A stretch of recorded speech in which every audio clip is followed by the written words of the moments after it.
রাধারানীর অনন্ত গুণের মধ্যে মহাপ্রভু নিজে মুখে 25টা গুণের বর্ণনা করেছেন। আসুন আমরা একটু সামান্য স্পর্শ করে যাই। এটি ব্যাখ্যা করতে তো এক একটা গুণের মহিমা মহাত্মারা এক এক দিন ব্যাখ্যা করে শেষ করতে পারেননি। তার মধ্যে এইটুকু বলবো, যাহার সৌভাগ্য গুণ বাঞ্ছে সত্যভামা। রাধারানীর সৌভাগ্য গুণ সত্যভামা বাঞ্ছনা করছেন। যার ঠাই কলা বিলাস শিখে ব্রজ রামা। গোপিকারাও যার কাছে কলা বিলাস শেখেন, সত্যভামা রূপকিনীও যার কাছে গুণ চান তিনি রাধারানী। যার সৌন্দর্যাদি গুণ বাঞ্ছে লক্ষ্মী পার্বতী। রাধারানীর গুণ সর্বদা অভিলাষ প্রার্থনা করে পার্বতী এবং লক্ষ্মী দেবী। এগুণ নাই। লক্ষ্মী দেবী রাসে প্রবেশের তিনি অধিকারী হননি, রাসে প্রবেশ করতে পারেননি লক্ষ্মী। উনি বৈকুণ্ঠ বিলাসিনী, কিন্তু ব্রজে ওনার এ অধিকার নাই। রাধারানীর এমন গুণ যে রাধা ছাড়া রাস হয় না। রাধাকে বাদ দিয়ে দিন, এই জন্য কেউ রাসেশ্বরী রাধারানীকেই বলা হয়, রাসেশ্বর কৃষ্ণকে বলা হয় না। রাস মঞ্চ হতে যদি রাধারানী অন্তর্ধানে হন, সর্বলীলা মুকুটমণি রাস থমকে দাঁড়াবে। গোবিন্দের চালিকা প্রেম শক্তি এই লাদিনী। পরমেশ্বরের প্রতি যে ঐকান্তিক অনির্বচনীয় একটা ঐক্য ভাব, তিনি আমার, এই যে অত্যন্ত গাঢ় মমতা, তিনি আমার, এটাই ভক্তি। ঈশ্বর পরানক্রম রতি, শ্রী ভগবানের প্রতি আমার যে একটা অনন্য গাঢ় মমতা, তিনি আমার, এটি ভক্তির সংজ্ঞা। তাকে আবদ্ধ করে নেওয়া, তাকে মমতায় আবদ্ধ করা, এটিকে আর হয় আমাদের? বহির্মুখ অনন্ত ভোগবাসনাময় আক্রান্ত চিত্ত, সেখানে চাওয়া পাওয়া ভোগ বাসনায় বিরাজ করে। এই জন্য ভক্তির প্রথম সূত্রই হলো, ইহকালে পরকালে তোমার কাছে কিছুই চাই না, একটি শুধু চাওয়া, যেন তোমায় সুখ দিতে পারি। প্রাণ ঢালা অনুরাগপূর্ণ সেবা দিয়ে যাতে তোমায় সুখী করতে পারি, এইটুকু। আমরা একটু এই প্রসঙ্গ আনলাম এই জন্য, বাবা লাগবে না, সেটি হলো, আচ্ছা জলের তৃষ্ণা আছে? পানীয় শীতল জলের কি তৃষ্ণা আছে? কিন্তু জলেরও তৃষ্ণা পায়। জলের তৃষ্ণা আছে মানে এই অনন্ত কোটি জীব নিচয়ের সমস্ত বাসনা যিনি পূর্ণ করেন, তিনি সচ্চিদানন্দ ভগবান। অনন্ত জীব নিচয়ের সমগ্র বাসনাগুলো পূর্ণ করেন স্বয়ং ভগবান। ভগবানের একটি বিশেষণে এসেছে, তিনি আপ্তকাম, পূর্ণকাম। সচ্চিদানন্দ পূর্ণ কৃষ্ণের স্বরূপ, তিনি আপ্তকাম। তার কোনো নিজ বাসনা নাই, তিনি নিজেতেই নিজে রমণ করেন। আনন্দ অন্যখানে ভগবানের ধার করতে হয় না, কারণ তিনি পূর্ণ, পূর্ণতর। বেদ ভগবান বলেছেন, ওং পূর্ণমদং পূর্ণমিদং পূর্ণাৎ পূর্ণমুদাচ্যতে পূর্ণস্য পূর্ণমাদায় পূর্ণমেবাবশিষ্যতে, সর্বপরিপূর্ণতর। কিন্তু সেই অনন্ত চাওয়া পাওয়া, অনন্ত বাসনা পূর্ণ ভগবানেরই কি কোনো তৃষ্ণা আছে? অর্থাৎ জলের কি কোনো জল তো তৃষ্ণা মেটায়? ভগবান তো সকলের বাসনাকে পরিপূরণ করেন, সেই ভগবানের কোনো বাসনা আছে কি? অর্থাৎ জলের কোনো তৃষ্ণা আছে কি? আপ্তকাম পুণ্যকাম সরট বিভু চৈতন্যময় ভগবানেরও কোনো তৃষ্ণা কি থাকে? বলো, ভগবানেরও একটি তৃষ্ণা আছে, জলেরও তৃষ্ণা আছে। ভগবানের সেই তৃষ্ণাটি কি জানেন? ভক্ত হৃদয়ে বিশুদ্ধ ভক্তির বিন্দু কণাটুকু আস্বাদনের ইচ্ছা ভগবানের। শুদ্ধ ভক্ত হৃদয়ে তার চিত্তে যে ভক্তির বিন্দু উজ্জ্বল কণা, এইটুকু আস্বাদনের লোভ, তীব্র তৃষ্ণা ভগবানেরও আছে। আরে ভক্তি তো ভগবানের স্বরূপ বৃত্তি, ভক্তি তো ভগবানের স্বরূপ লাদিনী শক্তি। তার বাসনা হবে কেন? ভক্ত হৃদয়ের কণা বিন্দু প্রেমের জন্য। বল ওই বাসনাটা গোবিন্দেরও আছে। নিষ্কিঞ্চন শুদ্ধ সরল হৃদয়ে ভক্তের ভক্তি কণা বা বিন্দুকে আস্বাদনের জন্য ভগবান বড় ব্যাকুল হয়ে যান। এই জন্য রাধিকার প্রেমে আমায় করে উন্মত্ত। গোবিন্দ স্বাভিমান নিয়ে বলছে রাধার যে প্রেম, রাধিকার প্রেম আমায় উন্মত্ত করে দেয়।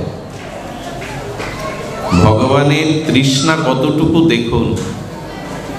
বিশ্ব ব্রহ্মাণ্ডের অনন্ত জীবকে যিনি ত্রিগুণময়ী মায়ার দ্বারা নাচাচ্ছেন, সেই গোবিন্দ ব্রজ গোপিকাদের কাছে একটা তাদের হাতের নাড়ু পাওয়ার জন্য তারা যেভাবে বলছে সেইভাবে নাচছে। ভাগ্যবতী ব্রজ গোপিকাদের দুয়ারে একটু নাড়ু আস্বাদনের জন্য অনন্ত বিশ্ব ব্রহ্মাণ্ডের কুলমালিক অনন্ত জীবকুলকে যিনি ত্রিগুণময়ী বহিরঙ্গা মায়া দিয়ে নাচাচ্ছেন, তিনিই নৃত্য করছেন। রাধিকার প্রেমে আমায় করায় উন্মত্ত। বলে রাধারানীকে টানছ কেন তাড়াতাড়ি? বলে টানছি এই জন্য যে ভগবানেরও শুদ্ধ ভক্তের হৃদয়ে শুদ্ধ ভক্তির জন্য উন্মত্ত করে দেয়, পাগল পারা করে দেয়। তুলসী বৃন্দাসুকে আসছে। শ্রীমতী বিষভানুনন্দিনী প্রেমময়ী রাধারানী বললেন, তুলসী বৃন্দা কোথা থেকে আসছো?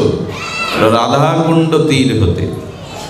তো রাধাকুণ্ডে তীরে শ্যামসুন্দরকে দেখেছো? বলে হ্যাঁ দেখেছি। শ্যামসুন্দর এখন নিত্য কলা বিদ্যা শিক্ষা করছেন। 64 নিত্য কলা বিদ্যার যিনি নটরাজ, সেই গোবিন্দ রাধাকুণ্ডে নিত্য শিক্ষা করছেন। রাধারানী বৃন্দাকে বলছেন, তো তার নিত্য গুরুকে, তাকে নিত্য কলা বিদ্যা কে শেখাচ্ছে? বলো তুমিই তো। আমি এখানে, ওখানে শ্যামসুন্দরকে কে নিত্য কলা শেখাচ্ছে? বলো গোবিন্দ তার প্রেম স্ফূর্তিতে রাধাকুণ্ডের প্রতিটি বৃক্ষে প্রতিটি স্থানে তোমায় দর্শন করছেন। আর তোমার প্রেম মূরতি দেখে গোবিন্দ তোমায় দেখে দেখে নৃত্য করছেন। তুমিই তো তার প্রেমের গুরু। তোমাকে সম্মুখ রেখেই তিনি প্রেমে উন্মত্ত নিত্য বিদ্যায় রত। সাক্ষাৎ দেখেননি, কিন্তু স্ফূর্তিতে দেখে গোবিন্দ নৃত্য করছেন। এই জন্য আপ্তকাম পুণ্যকাম সরাট বিভু ভগবানকে উন্মত্ত করে দেয়। রাধিকার প্রেমে আমায় করায় উন্মত্ত।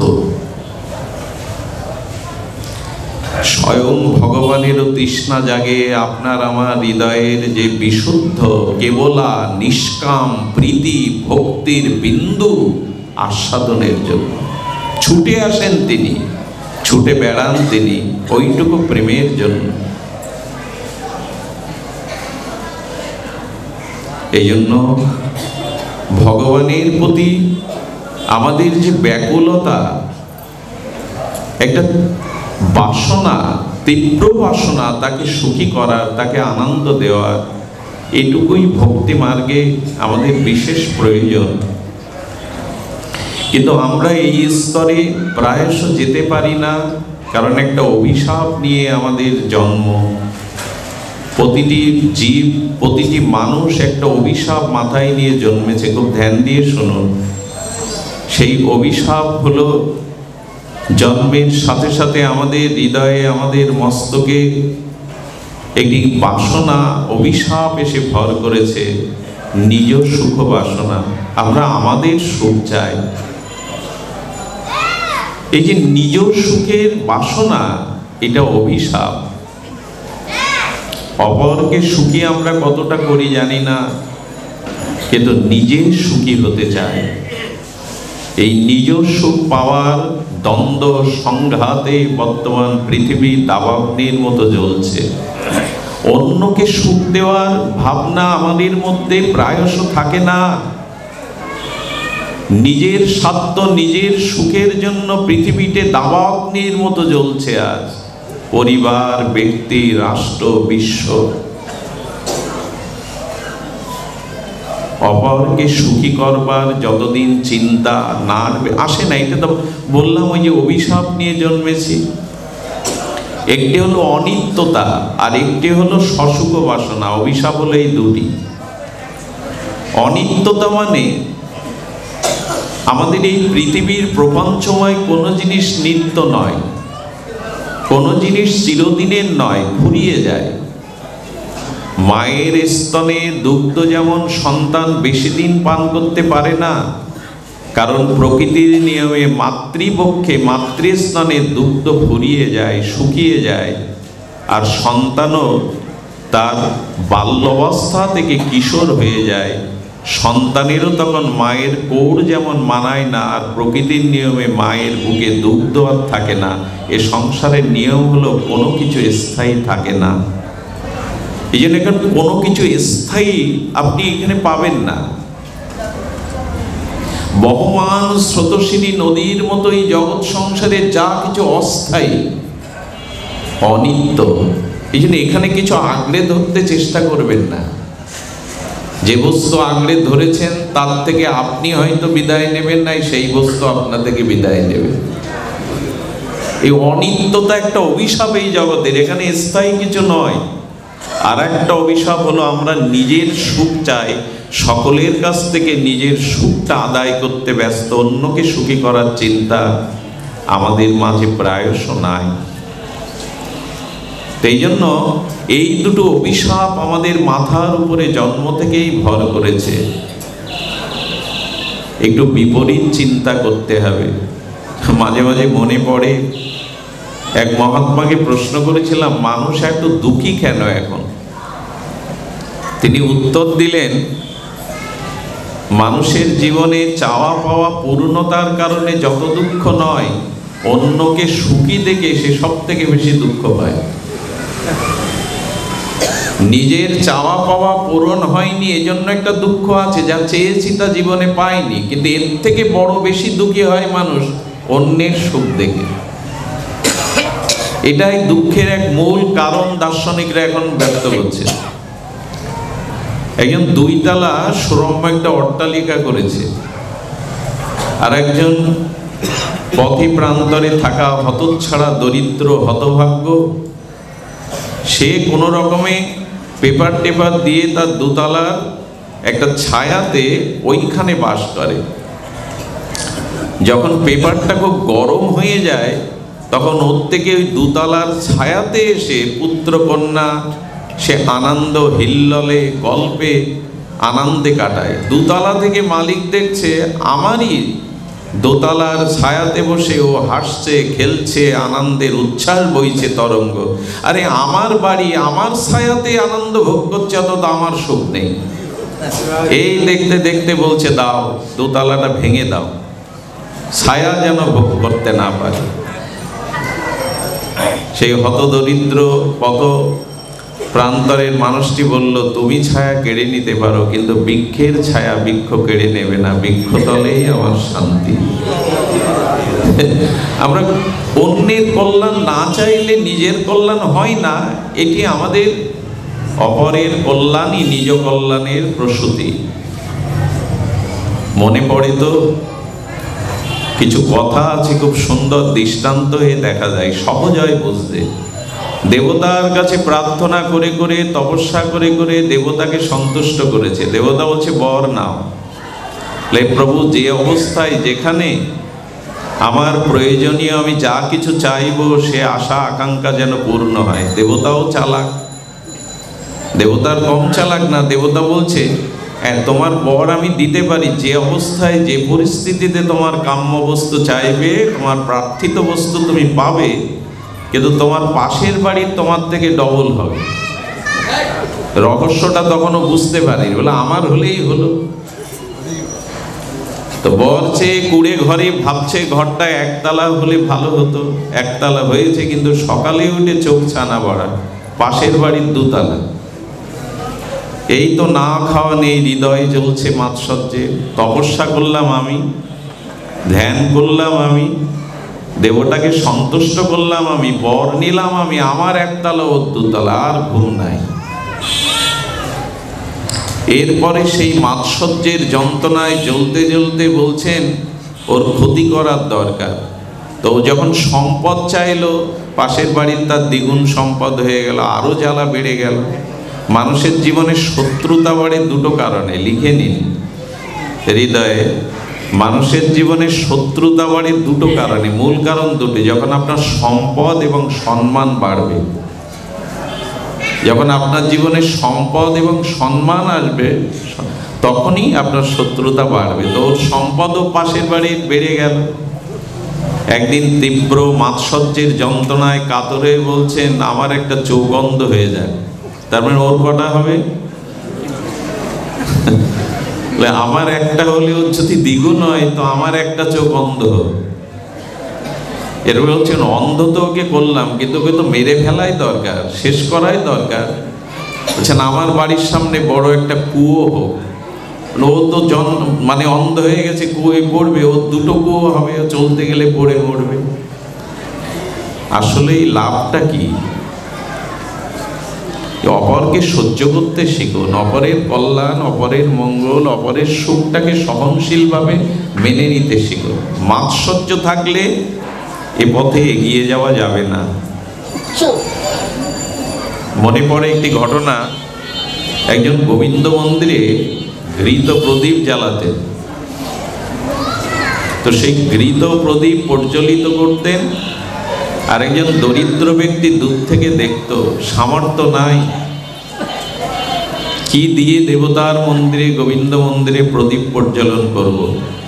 কিন্তু তার বাড়িটা যেখানে, ওখানে একটা ড্রেন করা ছিল, অন্ধকার জায়গা, লোক যেতে গিয়ে পড়ে যেত, বৃদ্ধ মানুষ, বাচ্চারা।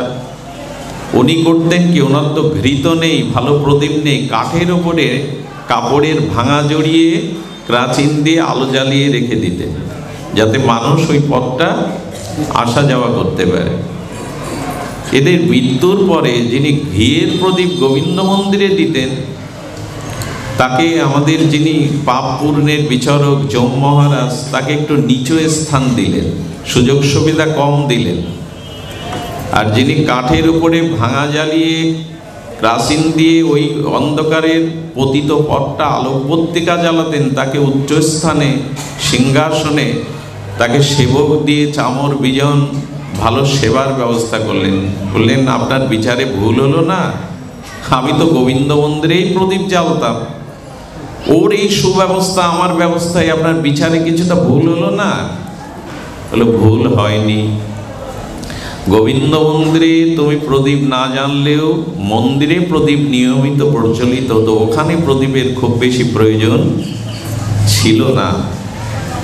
কিন্তু ও নিজের সুখের জন্য না, অন্যের কষ্টের কথা ভেবে ও আলো জ্বেলেছিল, যাতে মানুষের কল্যাণ হয়। এই জন্য ওর স্থান বিচারে অনেক উঁচুতে, অনেক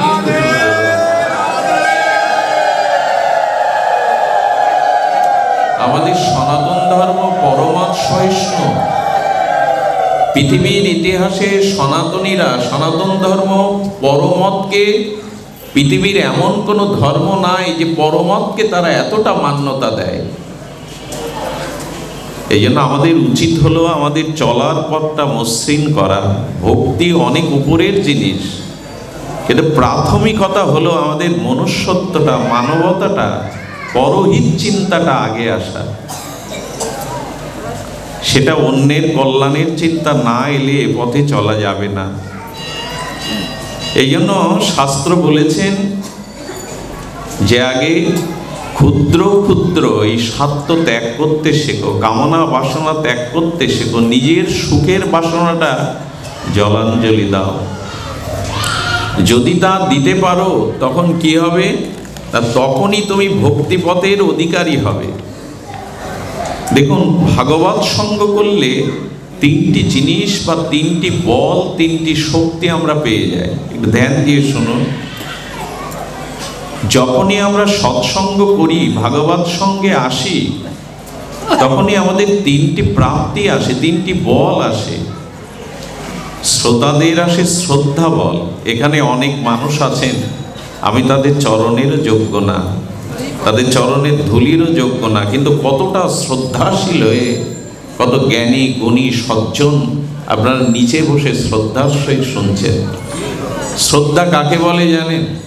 একজন কথা বলছে আর আমি ঘন্টার পর ঘন্টা নীরবে সেই কথা শুনছি, এই যে আনুগত্যটা, এটা, এই বলটা একমাত্র ভাগবতে এলে, সৎসঙ্গে এলে পাওয়া যায়। শ্রদ্ধাটা উপচয় হয়। এখানে ক্ষুধা তৃষ্ণার কথা, গৃহের কথা, আপনজনের কথা, বিনোদনের কথা ভুলে একজনের কথা শুনছেন নিচে বসে, এই শ্রদ্ধা বোধটা বিশ্ববিদ্যালয়ে পাবেন না, কোনো শিক্ষাঙ্গনে পাবেন না, একমাত্র ভাগবত সঙ্গেই পাওয়া যায়। আর শ্রদ্ধা না হলে তো এগুলো যাবে না। যার শ্রদ্ধায় আসেনি সে জ্ঞানের অধিকারী নয়, সে কোনো কিছু প্রাপ্তের অধিকারী নয়। শ্রদ্ধা হলো আধার, পাত্র। এটা না হলে কি নেবেন আপনি? আগে তো পাত্র চাই। দেখুন, কেউ যদি ঘি আনতে গিয়ে দানবীর ঘৃত দান করছেন, গব্য ঘৃত, কেউ যদি আঁচল পাতে, তো ঘি নিতে গিয়ে যদি আঁচল পাতেন, তাতে বস্ত্রও নষ্ট, ঘিও। বলে যার শ্রদ্ধা নেই, তাতে অমৃত ঢাললে কি হবে? দুটোই নষ্ট হয়ে যাবে। এই জন্য পাত্র চাই। সেই পাত্রটা এখানে এলে শিক্ষাটা হয় শ্রদ্ধা। আর কি আছে এখানে? যে ভাগবত কথা হচ্ছে, শাস্ত্র কথা। এই শাস্ত্র কথা কি করে? শ্রোতার শ্রদ্ধা আনে, আর বক্তার ভিতরে আসে জ্ঞান। হরিকথা, ভাগবত কথা স্বপ্রকাশ। এই প্রকাশ হতে হতে তার ভিতরে একটা দিব্য জ্ঞানের, একটা দিব্য জ্ঞান প্রকাশ হতে থাকে। জ্ঞান ছাড়া কি হরিকথা বলা যায়? বিশুদ্ধ জ্ঞান, শাস্ত্র জ্ঞান, আর এটা স্বপ্রকাশ ধর্মে প্রকাশ হতে থাকে। অর্থাৎ আমরা শ্রদ্ধা পাচ্ছি, জ্ঞান পাচ্ছি। আর শাস্ত্র কথা কি করে জানেন? শ্রোতা বক্তাকে ভগবানের সাথে মিলিয়ে দেয়, পরম প্রেমের সাথে একসাথে মিলিয়ে দেয়।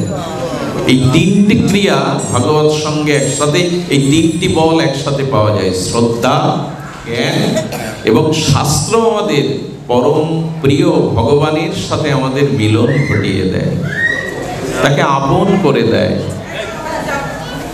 কেন সাধু সঙ্গে আসবেন? আপনারা লক্ষ্য করবেন, গঙ্গায় স্নানের পরে পাপ বিধৌত হয়। সকলের হয় না, বিশ্বাস যার আছে, গঙ্গার মহিমা যিনি আছেন তার হয়। আচ্ছা, কেউ যদি দেহের তাপ প্রশমিত করতে চান, তো পূর্ণিমার চাঁদের, চন্দ্রের ছায়া এসে বসুন। সুধাকার চন্দ্রের কিরণ জ্যোৎস্নায় আপনি শীতল হবেন। আর যদি জীবনে চাওয়া পাওয়া থাকে, তো কল্পবৃক্ষ যদি জানা থাকে, কল্পবৃক্ষের কাছে যান, যা চাইবেন তাই পাবেন। বললেন, দেখুন, এই তিনটি ক্ষেত্রে পাওয়া যায়। চন্দ্রের কাছে শরীরের তাপ প্রশমিত হয়, গঙ্গার কাছে দেহের পাপ দূর হয়, আর কল্পতরু বৃক্ষের কাছে প্রার্থিত বস্তু চাইলেই পাওয়া যায়। আর এই তিনটি একসাথে সাধু সঙ্গে পাওয়া যায়। তিনটি একসাথে পাওয়া যায়। কি করে পাওয়া যায়? বলে, গঙ্গা স্নানের পরে পাপ দূর হয়, আর সাধুকে দর্শন করলেই মলিনতা পাপ দূর হয়, দর্শনে পবিত্র হয়। দর্শনে সাধু, দর্শনে ভক্ত, দর্শনে পাপ দূরে পালায়। দর্শনে পবিত্র করো, এই তোমার গুণ। দয়াল নিতাই চাঁদ, চিন্তামণি দাতা শিরোমণি, করুণা ঘন অক্রোধ পরমানন্দ নিতাই বলেছিল জগায় মাধায়, একদিন তোদের এই নবদ্বীপে দর্শন করলে লোক গঙ্গা স্নান করে ঘরে ঢুকত, তোরা গৌর চরণে, নাম চরণে আশ্রয় নিয়েছিস, এখন তোদের দর্শন করলে আর কারো গঙ্গা স্নানের প্রয়োজন হবে না, তারা পবিত্র হয়ে যাবে। ভক্ত দর্শনেই পবিত্রতা আসে। চাঁদের কিরণ তো প্রতিদিন পাবো না, পাবো কি? তো চন্দ্রের কিরণে শরীরের তাপ প্রশমিত হয়, কিন্তু ভাগবত শ্রবণে হরি কথাতে আমাদের জন্ম জন্মান্তরের যে ত্রিতাপ, সেই ত্রিতাপটা আমাদের প্রশমিত হয়। গোপীরা তো এই জন্যই বললেন তব কথামৃতম তপ্ত জীবনম। মুষলধারে সপ্ত দিবস বৃষ্টি ঝরঝর করে ঝরলে বাইরের আগুন নিভতে পারে, ভেতরের জ্বালা নিভবে না। ওটা একমাত্র হরি কথার দ্বারা এই ভেতরের জ্বালা নিভবে। এই জন্য দেহ না, অন্তর শীতল হয় সাধুমুখে হরি কথায়। আর কল্পবৃক্ষ বলছেন, কল্পবৃক্ষের কাছে যা চাইবেন তাই পাবেন, কিন্তু হিতে বিপরীত হতে পারে। আপনাদের সেই ঘটনাটা সকলের প্রায় জ্ঞাত আছে, বহুবার ভাগবত শ্রীমুখে শুনেছেন। এক শ্রান্ত ক্লান্ত পথিক এক বৃক্ষের ছায়ায় বিশ্রাম নিচ্ছে। আসলে বৃক্ষটা কল্পবৃক্ষ।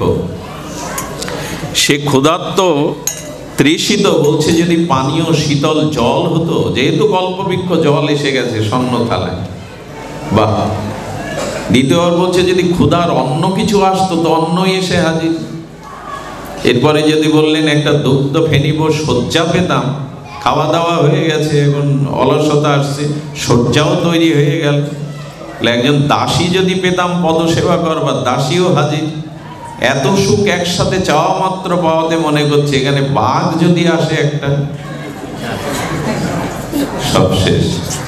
তো জগতের কল্পবৃক্ষের কাছে যা চাইবেন তা হিতে বিপরীত হতে পারে, কিন্তু এই ভাগবতে এসে ভগবানের কাছে যা চাইবেন প্রেম ভক্তি, তা যাতে আপনার হিত হয় তাই ভগবান তাই দেবেন।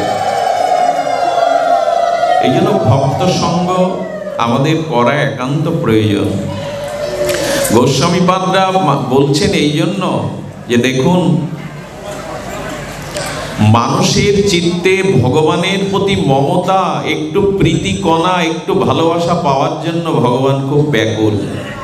বিশ্বকবি ওনার মর্মস্পর্শী লেখনীতে জানিয়েছেন, তাই তোমার আনন্দ আমার পর, তাই তুমি এসেছো নিচে। একবার ভাবুন তো কবিগুরুর অনুভূতি কোন স্তরে। তোমার আনন্দ আমার পর, তাই তুমি এসেছো। আমরা তো ভগবানের কাছে যাইনি, সে সামর্থ্য নেই, ভগবানই বারবার নেমে এসেছে আমার কাছে। উনি নেমে এসেছেন, আমি তার কাছে যাওয়ার সামর্থ্য রাখি না, কিন্তু ভগবান বারবার নেমে এসেছেন। কখনো আমার ঘরের সন্তান হয়েছেন, কখনো ভ্রাতা হয়েছেন, কখনো সখা হয়েছেন, কখনো প্রিয় পরম হয়েছেন, কান্তা হয়েছেন। এই তো তার স্বভাব, তার আনন্দটা আমার কাছে। তুমি যদি সমুদ্র হও, শুনে রাখো প্রভু আমি তার তরঙ্গ, তরঙ্গ ছাড়া সমুদ্র মনমোহন হয় না। প্রভু তুমি যদি সমুদ্র হও, আমি তার তরঙ্গ, আমার প্রয়োজন তোমার। এই জন্য প্রতিটি মানুষের চিত্তে যে ভালোবাসাটা স্বতঃসিদ্ধ রূপে বর্তমান, ওটা চাওয়ার জন্য, পাওয়ার জন্য ভগবান বড় ব্যাকুল। আপনি যদি এটা মনে করতে পারেন যে ভক্তিটা কিন্তু সকল জীবের মধ্যে ভগবান স্বতঃসিদ্ধ দিয়েছেন, জ্ঞান সবার থাকে না, থাকে কি? বিদ্যা সকলের থাকে না, কিন্তু ভক্তিটা, ভালোবাসাটা সর্বপ্রাণীকেই স্বতঃসিদ্ধ ভগবান দিয়ে দিয়েছেন। শীতের সকালে এই বঙ্গজননীর বসুন্ধরার কোলে কোনো ক্ষেত খামারে চলে যাবে, দেখবেন একটি পাখি ঠোঁটে করে শস্যকণা এনে আরেকটি পাখির ঠোঁটের মধ্যে গুজে দিচ্ছে। ভালোবাসা নেই ওদের মধ্যে? আপনার বাড়ির পোষ্য হিংস্র স্বজাতি বিদ্বেষী কুকুরটা দেখবেন তার সহপাঠীর সাথে কেমন করে দৌড়াদৌড়ি করে খেলছে। ভালোবাসা সকলের আছে। বিড়াল, কুকুর, মনুষ্য, প্রাণী, ইতর জন্তু, জানোয়ার সবার মধ্যে মমতা, ভালোবাসা দিয়েছেন। ভালোবাসার স্বতঃসিদ্ধভাবে সব চিত্ত আছে, কিন্তু জগতের কামনা বাসনায় সেই ভালোবাসার ঢাকা পড়ে গেছে। নিত্য সিদ্ধ কৃষ্ণ প্রেম। সাধনার দ্বারা আপনার আনতে হবে না, আপনার হৃদয়ে এই প্রেম বর্তমান আছে, ভালোবাসাটা মমতাটা আছে, শুধু এই শ্রবণ কীর্তনের দ্বারা তাকে জাগাতে হবে, সাধু সঙ্গে শ্রবণ কীর্তনের দ্বারা তাকে জাগাতে হবে। হরিকথা শ্রবণ, সাধু সঙ্গে হরিকথা প্রসঙ্গ কেন প্রয়োজন? শতাং প্রসঙ্গ নাম বীজ সাঙ্গবিদ কেন প্রয়োজন? এত হরিকথা ভাগবত কথা কেন ভজনের শ্রেষ্ঠ আদ্য? দেখুন, ভগবান বলছেন আমাকে আমার সঙ্গ করাটা ভক্তি নয়। রঘুপতি রাজীব লোচন রামচন্দ্র মর্যাদা পুরুষোত্তম শবরীকে বলেছিলেন, নববিধা ভক্তির প্রসঙ্গে প্রথমেই বলছেন শবরীকে, কি বলছেন? যে দেখো, প্রথম ভক্তি সন্তান সঙ্গা, ভগবানের সঙ্গ করলে ভক্তি হয় না। ভগবান বলছেন আমার ভক্ত সঙ্গই হলো ভক্তির মূল কারণ। ভক্ত সঙ্গই, আমার কাছে এসো আমি ভক্তি দেব, একথা বলছেন না মর্যাদা পুরুষোত্তম শবরীকে বলছেন প্রথমা ভক্তি সন্তান সঙ্গা, সন্ত সাধুর সঙ্গই হলো ভক্তি লাভের প্রথম শ্রেষ্ঠ উপায়। ভক্তের নিকটে যাও, ভক্তমুখে ভাগবত শ্রবণ করো, এটাই ভক্তি প্রাপ্তির কি বলে, আংশি বলে মনে হয় আমাদের বঙ্গ ভাষায়, আংশুরি বা আংশি। একটা আংশি করে আনো, তাতে হাতও ওখানে পৌঁছাবে আর আমও তোমার কাছে পড়বে, আসবে তোমার কাছে, তখন তুমি রসাস্বাদন করতে পারবে। এই আংশিটাই হলো ভক্তি। আমিও আছি, রসও আছে, ভগবানের প্রেমানন্দ ভক্তির রসও আছে। মাঝখানের ওই আমের সাথে আমার ব্যবধানটা ঘুচিয়ে দেয় যে বস্তু, তারই নাম হলো ভক্তি। ওই প্রেমরস আস্বাদনের এমন সামর্থ্য নাই, কিন্তু প্রেমরসকে আমার নিকটে এনে দিয়ে আস্বাদনের প্রাপ্তি করিয়ে দেয়, এরই নাম হলো ভক্তি। আমরা ভক্তির প্রসঙ্গ, আজকে তো ভক্তি তিথি, মাধব তিথি, অন্য কথা আসবে না। তো এই জন্য আপনাদের নিবেদন করব যে ওই ফলটা যেমন পরিপক্ক ফলটা আপনি হাতে পেয়ে যাবেন আংশিক দ্বারা, তেমন ভক্তি ভগবানকে টেনে নামাবে আপনার কাছে। ভক্তির এমন সম্মোহিনী ক্ষমতা, ভগবানকেই টেনে সেই রসকে, আনন্দ ব্রহ্মকে আপনার কাছে এনে দেবে। এই জন্য তো ভক্তির এত গরিমা, এত মহিমা। আর আমাদের যে ভক্তি, যে ব্রজ ভক্তি, সেটার স্থান আরো অনেক উঁচুই। দেখুন, ভক্তির দ্বারা গুরু মহারাজ আস্বাদন করেছেন, সন্দর্ভে জীব গোস্বামী এ প্রসঙ্গে লিখেছেন, আমাদের ভক্তিটা আরো খুব গভীরের। ব্রজ ভক্তিটা কেমন জানেন? ব্রজ ভক্তিটা হলো ওই যে অনন্য মমতা, তাকে বললাম। আচ্ছা, গুরু মহারাজ একটি সাংকেতিক দৃষ্টান্ত দিয়েছেন। এই জগতে কোনো আর্টিস্ট বলুন বা কোনো খেলোয়াড় বলুন, কোনো ক্রীড়াবিদ বলুন, কেউ কাউকে ভালোবাসে, অনেক ভালোবাসে, তার ক্রীড়া নৈপুণ্য, তার শিল্প সত্তা তাকে আকর্ষণ করে। একজন বিশাল নৃত্য কলা বিশারদ শহরে থাকেন, তার নৃত্য কলাটা তিনি অত্যন্ত ভালোবাসেন, ভক্ত হয়েছেন, কিন্তু তার সাথে তার দেখা করার প্রবল ইচ্ছা।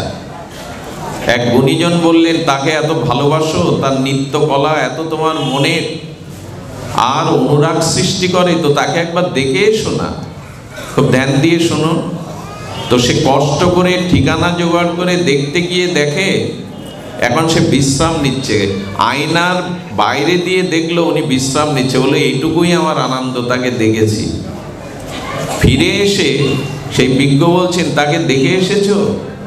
তাকে যে তুমি ভালোবাসতে, তাকে দেখে তোমার আনন্দ, আরো আনন্দ বর্ধিত হয়েছে? বলে হ্যাঁ, দেখে তার মুখখানা দেখে আমি পরম আনন্দ পেয়েছি। বললেন না, তোমার আনন্দ হয়নি, কারণ ঘুমিয়ে থাকা প্রিয়জনকে দেখে যত আনন্দ, জেগে থেকে তার চলা বলা, তার হাস্য লাস্য, এগুলো দেখা আরো বেশি আনন্দ। তুমি আবার যাও। সেদিন গিয়ে দেখলেন উনি পায়চারি করছেন, উনি ওখানে বসে বন্ধুদের সাথে আড্ডা দিচ্ছেন, সেগুলো দেখে তার আরো প্রসন্নতা এলো। ফিরে এসে বললেন, আপনার কৃপাতে আমি আগের থেকে আরো বেশি তাকে কাছ থেকে দেখেছি। তার চলা বলা, কথা বলার ভঙ্গি, বন্ধুদের সাথে আড্ডা, বলে আনন্দের এখনো পরিপূর্ণতা হয়নি। তুমি গিয়ে তার অনুমতি নিয়ে, তুমি যে তার ভক্ত এই ভেবে ওই বন্ধুদের আড্ডার মধ্যে যদি ওনার সামনে বসতে পারো, তাহলে আনন্দটা আরো বেশি পাবে। আপনারা বুঝতে পারছেন, আপনারা জ্ঞানীজন, শুদ্ধ ভক্ত, আমাদের স্তরটা কোথায় ঢুকতে হবে, আনন্দটা আসলে কোথায় পরিপূর্ণতা। ওই দুয়ারে দাঁড়িয়ে থাকতো, প্রার্থনা করলো, আপনার এই সভাসদগণের মধ্যে যদি আমাকে একটু বসবার অধিকার দেন, আপনার নিত্যটা দর্শন করার অধিকার দেন।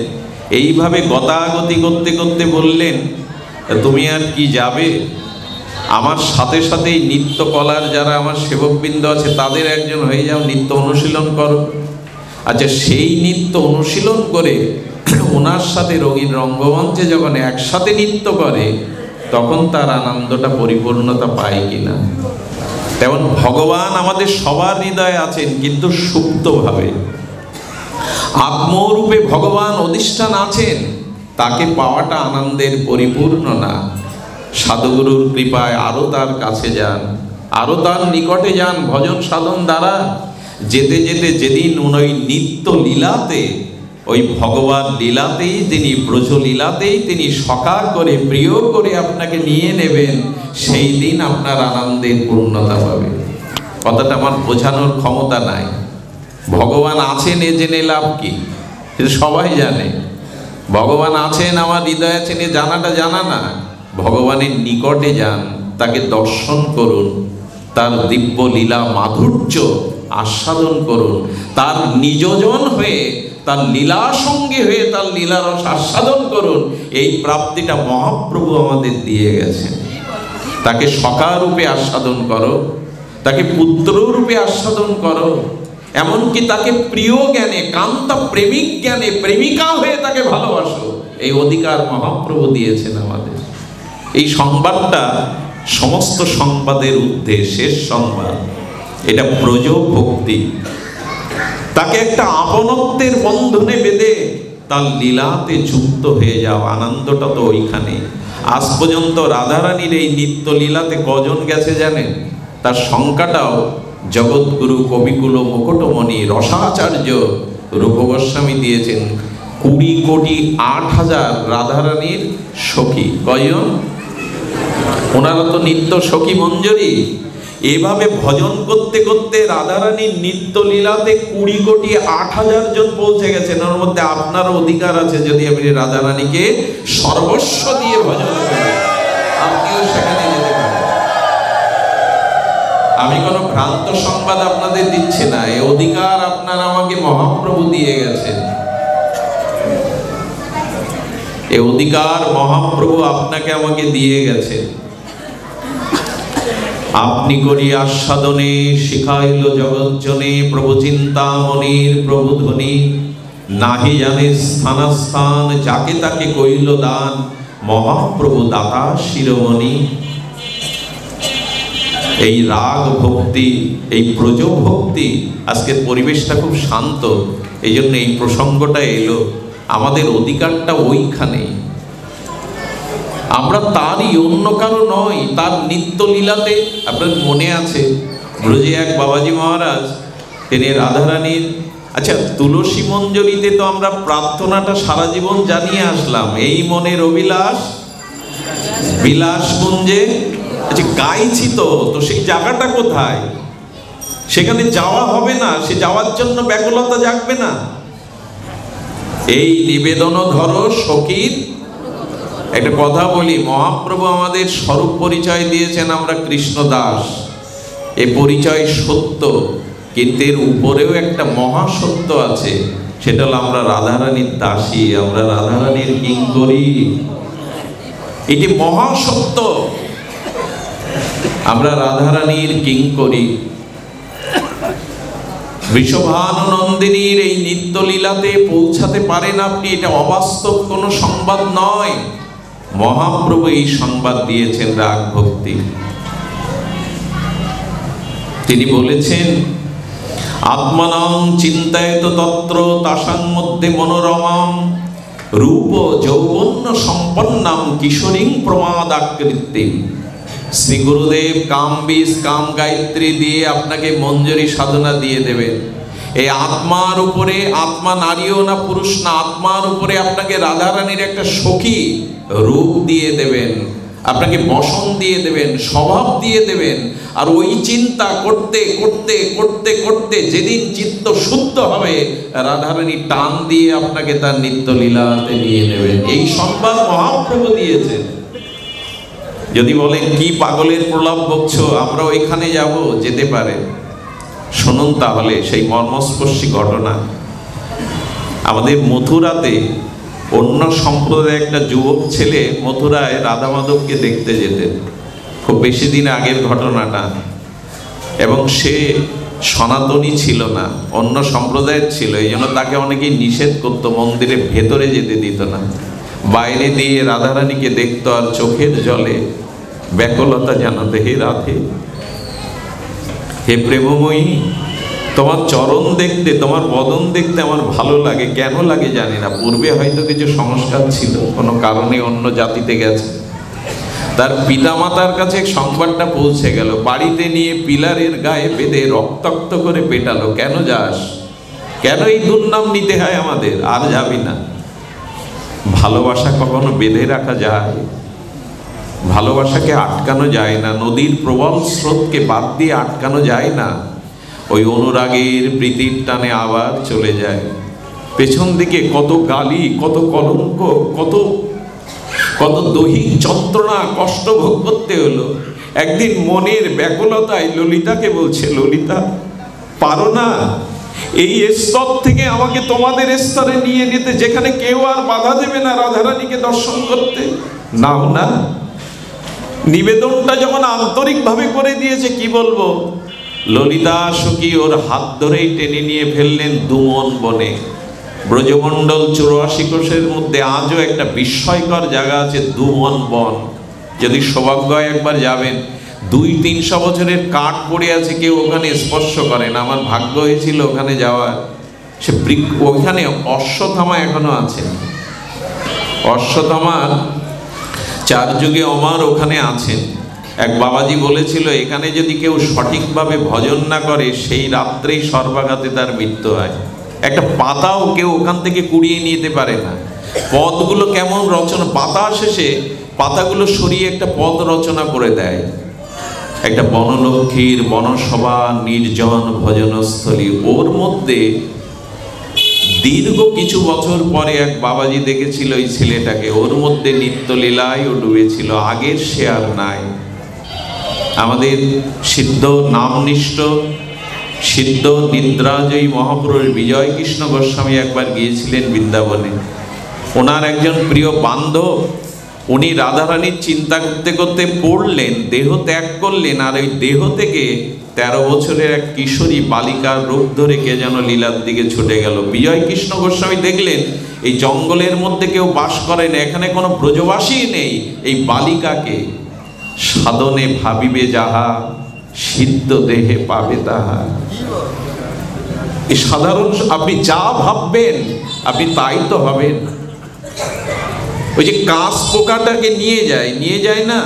আচ্ছা, শুয়োপোকা যদি বিচিত্র বৈচিত্র্য প্রজাপতিতে রূপ নেয়, শুয়োপোকাটা কিসের রূপ নেয়? প্রজাপতি হয়ে যায়। যদি দেহ পরিবর্তন না করে, মৃত্যুবরণ না করে, এভাবে তার পরিবর্তন হয়, শুয়োপোকা বিচিত্র প্রজাপতিতে রূপ নেয়। আপনি এটা ভাবতে ভাবতে সদ্গুরুর কৃপায়, নাম মহিমায়, রাধারানীর কৃপায়, ওই নিত্য লীলাতে সাধনে যা ভাববেন, সিদ্ধ দেহে ওখানে পৌঁছাতে পারবেন। আমাদের দেহ একটা না। এই যে রক্ত মাংসের পিণ্ড দেহ যেটা এখানে আছে, এখানে বসে এখন আপনি আপনার বাড়িতে প্রিয়জনের মুখ দেখে আসতে পারেন। ওই শরীরটা কোন শরীর? একটি হলো সূক্ষ্ম শরীর, স্থূল শরীর। শান্তি পাইনি, না শান্তি কাউকে দিতে পেরেছি, না শান্তি পেয়েছি। ভগবত স্মরণ না করলে শান্তি পাওয়া যায় না। ভগবত স্মৃতি, ভগবত। এখন দেখুন না, আমরা তো সেই মানুষই সংসারে রোগ শোক জ্বালা যন্ত্রণার, এখন তো কারো চিত্তে বিষয় যন্ত্রণা করছে না, এখন তো কারো মাথায় সংসারের ভারী বোঝা আমাকে ভারী করে তুলছে না। এর একটাই কারণ, হরি স্মৃতি, ভগবৎ স্মৃতি হৃদয়ে জাগলে এই যম যাতনা থেকে মুক্ত হয়ে যায়, অপ্রাকৃত রাজ্যে প্রবেশ ঘটে। আত্মানং চিন্তায় তো তত্র তাসাং মধ্যে মনোরমম। সেই সখীর চিন্তা করো, সখীর ভাবনাতে আনো। হে রাধে, কবে তোমার একটি প্রকৃষ্ট লীলা আছে, আপনারা অনেকেই শ্রবণ করেছেন, সেটা হলো শ্যামা মঞ্জু সখী। এটি ছিলেন বৃন্দাবনের আশ্রিত একজন গোপী উপাসনার, গোপী ভাবের উপাসনা করতেন। তো গোপী ভাবের উপাসনা করে শৃঙ্গার করতেন গোবিন্দকে অপূর্ব করে, শৃঙ্গার করে মনোরম করে তার দিকে চেয়ে থাকতেন, কবে দর্শন পাব। এইভাবে প্রাণের ব্যাকুলতায় তার বিগ্রহকে সেবা করতে করতে হঠাৎ যমুনার কদম্ব বৃক্ষের তলে বিজলি চমকির মতো মনোহর শ্যামসুন্দর মুরলীধারীকে দেখতে পেলেন। যেই দেখতে পেলেন প্রেমে মূর্ছিত হয়ে পড়ে গেলেন। পরের দিন আবার শৃঙ্গার করে এসে দাঁড়িয়েছে ওই প্রলোভনে যদি আর একবার দেখা পায়। এভাবে নিত্য দেখা দিতে লাগলেন শ্যামসুন্দর। খুব বেশি দিন আগের ঘটনা নয়, রাধা বাবার জীবনের এই ঘটনাটা শুনিয়েছিলেন।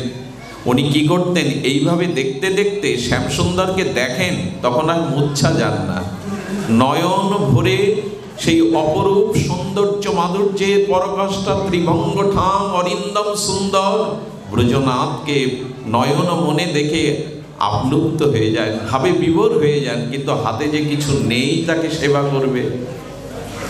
যমুনার কাছে গিয়ে ঝরঝর করে কাঁদছে, যমুনে আমার প্রিয় পরমকে আমি একটু শৃঙ্গার করতে চাই, সাজাতে চাই, কিছুই তো নাই। যমুনা প্রকাট হয়ে একটা পীত বসন দিয়ে দিলেন।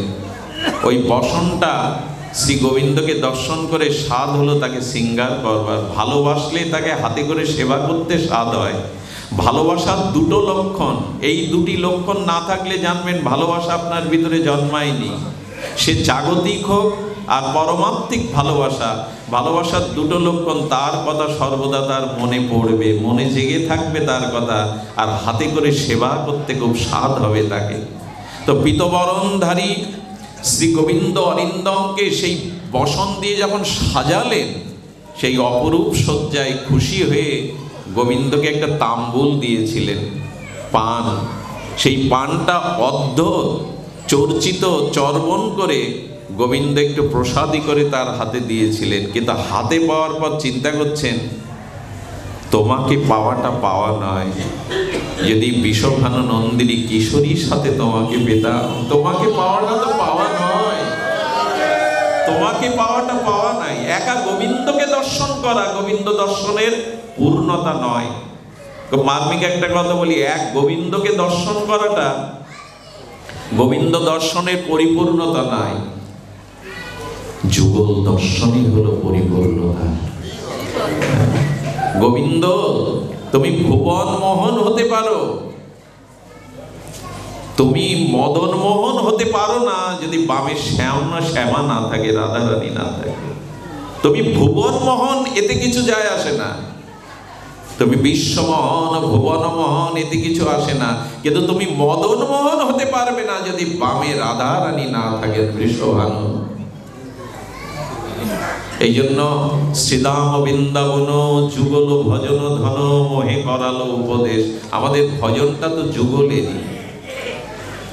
রঘুনাথ দাস গোস্বামীকে বলছেন, রাধারানী আমি কৃষ্ণ এনে দিচ্ছি, কৃষ্ণকে নাও। বললো কপটিকে নিয়ে কি করব, তুমি যদি না সরাই কৃষ্ণকে পেয়ে আমি কি করব। এই জন্য আমাদের ভজনটাই যুগলেরই, মাধুর্য ভজন আমাদের। এই সংবাদটা যদি বলেন এত কথা থাকতে পরিবেশ পরিস্থিতি বর্তমান প্রেক্ষাপট এত দূরে চলে যাচ্ছ কেন, এ কথা যদি সারা জীবনেই না শুনলাম, এ কথা যদি চর্চাই না করলাম, তবে মহাপ্রভুর মহা অবদানটা আমরা জানতে পারবো না। এটা জানাবার কথা আমাদের। আমাদের ভজনটাই যুগল উপাসনার, মহাপ্রভু এসে সেটাই জানিয়ে গেলেন। তো ওই মঞ্জু সবাবা হাতে পানটা চর্বিত চর্বণ গোবিন্দের অধরামৃত পেয়ে ভাবছেন রাধারানী সব থেকে সন্তুষ্ট হয় যদি গোবিন্দের অধরামৃত পায়। ওইটা যত্ন করে রেখে দিয়েছে। পরের দিন যখন শ্যামসুন্দরকে দর্শন পেয়ে লুটিয়ে পড়েছে, বললে জীবনে কখনো কিছু চাইনি শ্যাম, চাওয়া পাওয়ারও কিছু নাই, তুমি কৃপা করে চরণ দর্শন দিয়েছো, কিন্তু একটা চাওয়া তোমাকে প্রার্থনা পূর্ণ করতেই হবে, বলে দাও ঠাকুরানী কোথায়, বলে দাও ঠাকুরানী কোথায়, আমি একবার অন্তত তাকে একটু সেবা করতে চাই। দেখুন, গোবিন্দকে পেয়েও তার তৃষ্ণা মেটেনি, পরিপূর্ণতা আসেনি। গোবিন্দ বললেন তার সন্ধান মাঝে মাঝে আমিও পাই না, ব্যাকুল হয়ে খুঁজে বেড়াই, তবে আমি যখন যাই তুমি আমার পিছু পিছু যাবে। সেই নিকুঞ্জ প্রেম মন্দিরে গোবিন্দ প্রবেশ করলেন। দুয়ারে দাঁড়িয়ে ললিতা, বিশাখা, সখী মঞ্জুরিদের দেখেই ওখানে মূর্ছিত হয়ে পড়লেন। এত অপরূপ তারা, এত মাধুর্য তাদের। পরের দিন সেই রাধারানীকে দর্শনের সৌভাগ্য হলো না, সেই দুয়ার ভেতরে তার প্রবেশ হলো না, সখীবৃন্দকে দেখেই উনি মূর্ছিত হয়ে পড়ে রইলেন। পরের দিন গোবিন্দ বলছেন, তাকে তোমার সেবাটা দিয়েছ? বলল দিতে পারেনি, তার কাছে পৌঁছাবার সাহসই হলো না, সখীদের থেকে আমি বিমোহিত পড়ে গিয়েছিলাম, বললো আজকে দেখা করবে। পরের দিন যখন রাধারানীর চরণে পৌঁছালো, রাধারানী ডেকে নিয়ে বলছে, এত সংকোচ কেন?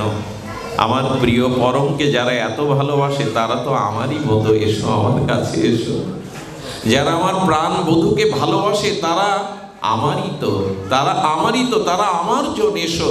রাধারানী বুকে নিয়ে নিলেন। রাধারানী বুকে নিয়ে বলে আশীর্বাদ করলেন, এই অধরামৃত আমাকে দিয়েছো, এতে আমি তোমার কাছে ঋণী হয়ে থাকলাম।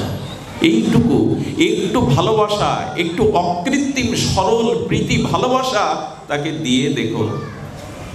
এই জগতের মাঝেই সেই ধাম চিন্তা, সেই লীলা চিন্তা আপনাকে আমাকে নিয়ে যেতে পারে।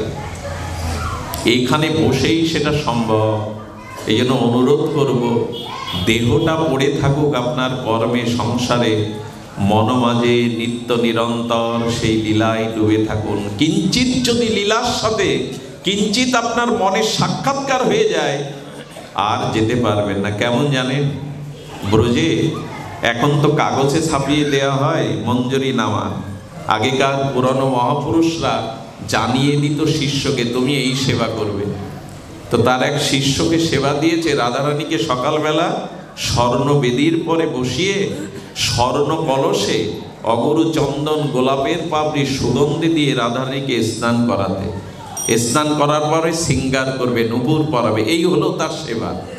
সকালবেলা উনি রাধারানীকে মনে মনে সেই স্বর্ণ বেদির উপরে বসিয়ে স্বর্ণকুম্ভে অগরু চন্দন গোলাপের পাপড়ি সুগন্ধ দিয়ে যখন স্নান করাতে গেছেন, হাতে চুড়ি পরাতে যাবে, বালা পরাতে যাবে, হাতের ওই অপরূপ সৌন্দর্য জ্যোতি দেখে ওর মনটা ওখানে আটকে গেছে।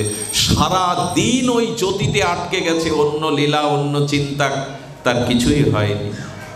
সন্ধ্যাবেলা গুরুদেবের চরণে পড়ে কি কান্না, আমাকে বের করে দিন, আমাকে অভিশাপ দিন, আমাকে ত্যাগ করে দিন, আমি যোগ্য নই আপনার। কি হয়েছে বল, এত কাঁদছিস কেন? বললো সকালবেলা শৃঙ্গার করতে গিয়ে ওই হাতের সৌন্দর্য দেখে আমার মন আটকে গেছে, আমি অন্য লীলা, অন্য ভাবনা ভাবতে পারিনি। কি সেই জ্যোতি, কি সেই আভা, ওখানেই মনটা আটকে আছে। গুরুদেব বুকে তুলে নিয়ে বললেন, আজকে তো লীলা স্মরণ সার্থক হলো, তুই কৃপা পেয়েছিস না। ওরা ভাবতে ভাবতে কখনো আপনার মনে একটা দিব্য আভা, দিব্য অনুভূতি আসবে, তখন আর অন্য কিছু ভালো লাগবে না। আমাদের মনটা না বিষয় বাসনার ভাবনা ব্যস্ত, এখানে লীলাকে দিন, স্মরণকে দিন। সাধন স্মরণ লীলা ইহাতে না করো হেলা। এই লীলা চিন্তনটা তো জানতে হবে। এই লীলা চিন্তন যদি করতে পারেন, ওইখানেই আপনার চিত্ত বিমোহিত হয়ে যাবে। বাইরে যন্ত্রের ন্যায় কর্ম করতে হয়, টাকা রোজগার করতে হয়, ব্যবসা চাকরি করতে হয়, কিন্তু মনে মনে মনে মনে ওই লীলা চিন্তনে আবিষ্ট থাকুন। এটাই সব থেকে প্রকৃষ্ট উপায়। আমরা তীর্থে বাস করতে পারবো না, আমাদের ধাম বাস কারো ভাগ্যে আছে, কারো ভাগ্য নাই। এই সংসারের মধ্যে থেকে ওই চিন্তায় একটুখানি প্রেম ভক্তি চন্দ্রিকাটা পড়ুন। একটু লীলা স্মরণ গুটিকাটা দেখুন। ওই যে লীলা চিন্তা করতে করতে ওই লীলা আপনাকে টেনে নিয়ে যাবে। কেউ কেউ বলেন, এসব কথা বলছো কেন? এ আমাদের কামনা কলুষিত এই ব্যস্ত জীবনে, নাগরিক জীবনে সম্ভব নয়। এটা কেন বলছো? যা ব্রহ্মা পায় না। কেন বলছি জানেন? চাঁদকে আমি হাত দিয়ে স্পর্শ করতে পারবো না, কিন্তু কোনোদিন চাঁদ যদি আমার কাছে এসে ধরা দেয়, আমার নিতে বাধা কোথায়? মহাপ্রভু বললেন, আমি তো ওটাই দিতে এসেছি, হরিনাম দিতে আমি আসিনি। মহাপ্রভু নিতাই চাঁদ না এলেও হরিনাম আমরা পেতাম, এটা যুব ধর্ম, কিন্তু ব্রজপ্রেম পেতাম না, মঞ্জরি ভাব সাধনা পেতাম না। মহাপ্রভু এই চিন্তাটাই আমাদের দিয়ে গেছেন। তো আপনাদের কাছে নিবেদন করব, নিবেদন আর কিছু না, এই লীলা চিন্তনটি যেন আমাদের চিত্তে আসে। আমি ছোট একটা জিনিস আপনাদের উপহার স্বরূপ এনেছি, যদি গ্রহণ করবার মতো আপনাদের একটু মানসিকতা থাকে। কাউকে ভালোবাসতে গেলে, কাউকে মন দিতে গেলে তার কিছু গুণাবলী লাগে। গুণ ছাড়া কেউ কারো প্রিয় হয়?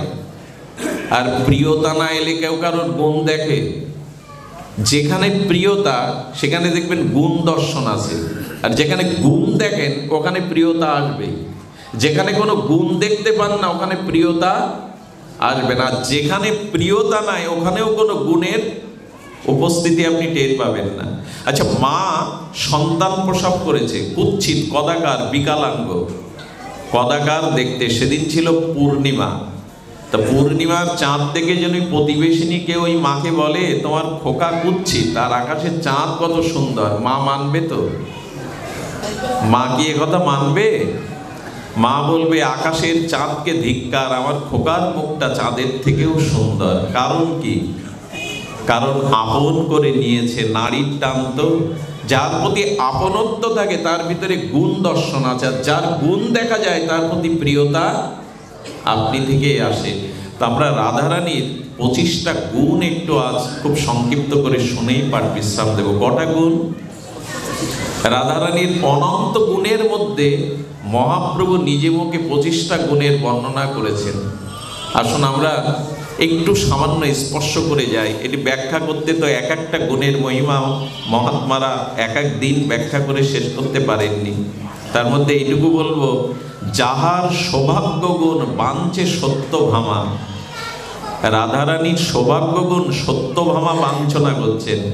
যার ঠাই কলা বিলাস শিখে ব্রজ রামা। গোপিকারাও যার কাছে কলা বিলাস শেখেন, সত্যভামা রূপকিনীও যার কাছে গুণ চান তিনি রাধারানী। যার সৌন্দর্যাদি গুণ বাঞ্ছে লক্ষ্মী পার্বতী। রাধারানীর গুণ সর্বদা অভিলাষ প্রার্থনা করে পার্বতী এবং লক্ষ্মী দেবী। এগুণ নাই। লক্ষ্মী দেবী রাসে প্রবেশের তিনি অধিকারী হননি, রাসে প্রবেশ করতে পারেননি লক্ষ্মী। উনি বৈকুণ্ঠ বিলাসিনী, কিন্তু ব্রজে ওনার এ অধিকার নাই। রাধারানীর এমন গুণ যে রাধা ছাড়া রাস হয় না। রাধাকে বাদ দিয়ে দিন। এই জন্য কেউ রাসেশ্বরী রাধারানীকেই বলা হয়, রাসেশ্বর কৃষ্ণকে বলা হয় না। রাস মঞ্চ হতে যদি রাধারানী অন্তর্ধানে হন, সর্বলীলা মুকুটমণি রাস থমকে দাঁড়াবে। গোবিন্দের চালিকা প্রেম শক্তি এই লাদিনী, তিনি ছাড়া গোবিন্দের মাধুর্য রাস থমকে দাঁড়ায়। এই জন্য তার গুণাবলী পার্বতী লক্ষ্মী দেবীও বাঞ্ছা করেন। যার পাতিব্রতা ধর্ম বাঞ্ছে অরুন্ধতী। বশিষ্ঠ দেবের সহধর্মিনীর নাম অরুন্ধতী। তার থেকে সতী এই জগতে বিরল। সেই অরুন্ধতীও যার কাছে সতীত্ব বাঞ্ছনা করেন। যার সদ্গুণ বর্ণনের কৃষ্ণ না পান পার। এই শব্দটা মনে হয় আপনাদের হৃদয়ে যদি লিখে নিতেন। যার গুণ মহিমা কৃষ্ণ না পান পার, কৃষ্ণ পার পান না যার গুণে, তার গুণ বর্ণিবে মানুষ কোন ছাড়।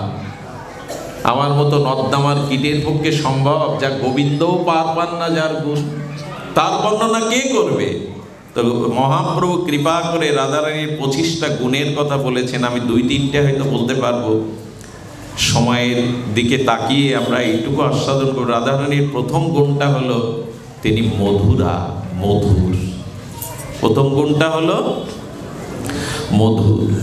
তার 25টি গুণের মধ্যে 25টি গুণ রাধারানীর নয়, অনন্ত গুণ। সেই অনন্ত গুণের মধ্যে প্রথমটি হলো মধুর। মধুর মানে একটা স্নিগ্ধ মিষ্টতা। এর ব্যাখ্যা আমার কাছে তো নাই, কি বলবো। রাধারানী এত মধুরা এবং এত এত মিষ্টতা তার মধ্যে যে রাধা নামটা নিলেই গোবিন্দ থমকে দাঁড়ায়। নাম, ভগবানের নামে সব মহিমা, কিন্তু রাধা নামের বা রাধার মধুরিমা, তার হাস্য, লাস্য, বলন সকল কিছু মধুর থেকে মধুরতর। এই মধু আস্বাদিত অধীশ্বরী রাধারানী মধুরা। তার মধুর কথা কি বলবো, যেখানেই তিনি দাঁড়ান সেই জায়গাটায় মধুময় হয়ে ওঠে, সে জায়গাটায় আনন্দ নিকেতন হয়ে ওঠে। এই জন্য তার প্রথম স্বভাব তিনি মধুরা, অর্থাৎ সর্ববিষয়ে চাতুর্য বিশিষ্টা। তিনি সর্ববিষয়ে তিনি চাতুর্য বিশিষ্টা, এবং এই মধুরতা দিয়ে তিনি গোবিন্দকেও আকর্ষণ করেন। আর রাধারানীর করুণাতে যিনি কিঞ্চিত ভক্তি পেয়ে যান, তার ভেতরেও একটা মধুরতা প্রকাশ পায়। শুদ্ধ ভক্তদের দেখবেন কোনো একটা অজানা আকর্ষণ টানে তার দিকে। শুদ্ধ ভক্তদের যেখানে উপস্থিত হয় ওখানে শোক থাকে না, তাপ থাকে না, স্থানটা যেন মধুময় হয়ে যায়। মধুরা থেকে মধুর, তার চলা, তার হাস্য, তার লাস্য, সকল কিছু মধুর থেকে মধুরত। রাধারানী হতে নিত্য কিশোরী। দ্বিতীয় গুণ হলো রাধারানী কখনো যুবতী না। আমি একটা অনুরোধ করি, বর্তমান আমাদের সিরিয়ালে যেভাবে রাধারানীকে দেখানো হয়, আমার মনে হয় এটা যথার্থ রূপে দেখানো বা প্রকাশ করা হয় না। রাধারানী হলেন নিত্য কিশোরী, যুবতী নন। অর্থাৎ যৌবনটা উকি দিচ্ছে, কিন্তু উনি কিশোরী। নিত্য কিশোরী কেমন জানেন? আমার মনে হয়, আমি এক আচার্যের মুখে শুনেছিলাম, প্রারব্ধে কিন্তু আমাদের শিশুকাল চলে গেছে না, কিন্তু শিশুত্বটা হারিয়ে বসেন না। প্রারব্ধে শিশুকাল চলে যাক, কিন্তু শিশুত্বটা হৃদয়ে রাখুন, এটা হারিয়ে বসবেন না। রাধারানীর মধ্যে কিশোরী ভাব, অর্থাৎ তিনি সর্বদা কেমন।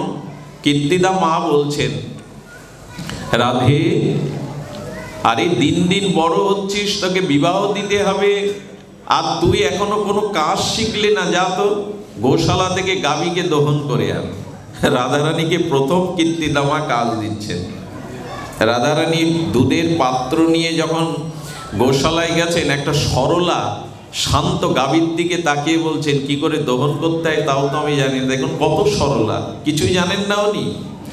গাভীর কাছে গেলে গাভী ফ্যাল ফ্যাল করে তাকিয়ে বলছেন, রাধে, তুমি দুগ্ধ দহন করতে গেলে তোমার ক্লেশ হবে, আমি তোমাকে দুগ্ধ দহন করতে দেব না। গাভীরও প্রীতি এসে গেছে রাধারানীর মহিমা।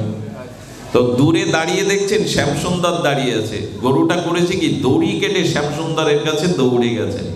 রাধারানী বলছে, দাঁড়া দাঁড়া, পাত্র নিয়ে ছুটতে ছুটতে দেখে সামনে শ্যাম। রাধা, এটা তোমার কাজ না, গাভী দহন তোমার কাজ না। গাভীটা যখন বলছে, শ্যামসুন্দর তুমি দুয়ে দাও না, রাধারানী দুয়ে, গাভীটা তুমি দুয়ে দাও। রাধারানী কষ্ট পাবে, এটা গাভীও চাইছেন না। তো শ্যামসুন্দরকে বলছে, দেখো আমি তো গাভী দহন করতে পারি না, কাজটা তুমি করে দাও না। শ্যামসুন্দর বলছেন, ঠিক আছে দাও। গাভীকে দহন করলেন। দুধের পাত্রটা রাধারানী যেই নিতে গেছেন, মাকে দেখাবে, আজ প্রথম কাজ দিয়েছে, না পারলে বকবে। শ্যামসুন্দর বললেন, এটা তো দেওয়া যাবে না। বলে, না দিলে মায়ের কাছে আমি অকৃতকার্য হব, মুখ দেখাবো কি করে? দাও শ্যাম। বলে, দিতে পারি। তুমি একটা ফুল তোমার খোপাতে গুজে ওই কদম্ব বৃক্ষের তলে একটু হেসে দাও না। কতটা সরলা হলে, কতটা কিশোরী হলে, বড় হলে এটা সম্ভব তার দ্বারা। গোবিন্দ যা যা বলছেন দুধটা পাওয়ার জন্য, কখনো হাসছেন, কখনো বা কদম্ব বৃক্ষর তলে মাথায় ফুল গুজে গোবিন্দকে আনন্দ দিচ্ছেন। রাধারানী এতটা সরলা, মাকে গিয়ে দেখালেন। তো এই জন্য আমরা যতই বড় হই, আমাদের শৈশবটা, শিশুত্বটা যেন হারিয়ে বসবেন না। আজকে একটা দুঃখের বিষয় কি জানেন, সহসা অল্পতেই সবাই বৃদ্ধ হয়ে যাচ্ছে। এটা খুব দুঃখের ঘটনা। অল্পতেই সকলে বৃদ্ধ হয়ে যাচ্ছে। আমাদের শিশুত্বটা, সরলতাটা কোথায় যেন শুকিয়ে যাচ্ছে। রাধারানী এই জন্য নিত্য কিশোরী। তাকে দেখলেই ওই নিত্য কিশোরীর ভাবনাতে আর তিনি চঞ্চল কটাক্ষশালিনী। রাধারানীর চোখের যে কালো অংশটা না, ওইটা আসলে শ্যাম সুন্দর। উনি সরাসরি কারোর দিকে তাকান না, একটু মনিটা বাঁকিয়ে তাকান। এই জন্য দেখবেন যাকে সরাসরি দেখা হয় তাকে ঠিক দেখা হয় না, আর যে যাকে দেখে আমার মনে হয় না দেখাতেই বেশি দেখা হয়। আচ্ছা, গোবিন্দ আমাদের সব কিছু দেখেন কিনা? অথচ আমরা জানি ভগবান কিছু দেখছেন না, কিন্তু উনি সবার আগে সব কিছু দেখছেন। রাধারানীর নয়নে অন্য কিছুই ধরা পড়ে না। রাধারানী তার নয়নে বচনে সকল কর্মে সকল মননে সকল হৃদয়তন্ত্রে শুধু শ্যাম সুন্দরকে দেখেন, আর কাউকে। আর যে আমার শ্যামকে ভালোবাসে, রাধারানী তার দিকে তাকান। মৃদু মধুর হাস্যময়ী। আচ্ছা, রাধারানী যখন মানও করেন গোবিন্দের প্রতি, তখন ওনার মুখে হাসি লেগে থাকে। রাধারানীর বদনের দিকে তাকাবেন, যখন উনি মানও করছেন তখন ওনার মুখের কোণে হাসি। গোবিন্দ যখন খুব বিরহ কাতর হতেন, এসে বলতেন, রায় একটু তোমার বদনের হাসিটা আমায় দেখা, ওই হাসিতেই আমি সকল কিছু বলতে পারি। খবরদার, এখানে যেন রক্ত মাংসের বুদ্ধি আনবেন না। এই লীলা কিন্তু প্রাকৃত নায়ক নায়িকার কোনো রক্ত মাংসের লীলা নয়। গোবিন্দের লাদিনী শক্তির কাছে এমনি করে তিনি বলে যাচ্ছেন। আর একটা আছে গোবিন্দের, সেটা হলো শুভ রেখান্বিতা। আমার কি মনে হয় জানেন, যারা খুব সৌভাগ্যশালিনী সৌভাগ্যবতী, তাদের দেহের কিছু শুভ লক্ষণ, অঙ্গ প্রত্যঙ্গের কিছু শুভ রেখা লক্ষণ প্রকাশ পায়। আমার মনে হয় মানুষের ভেতরের ভাবনাটা তার রূপে এসে ধরা দেয়।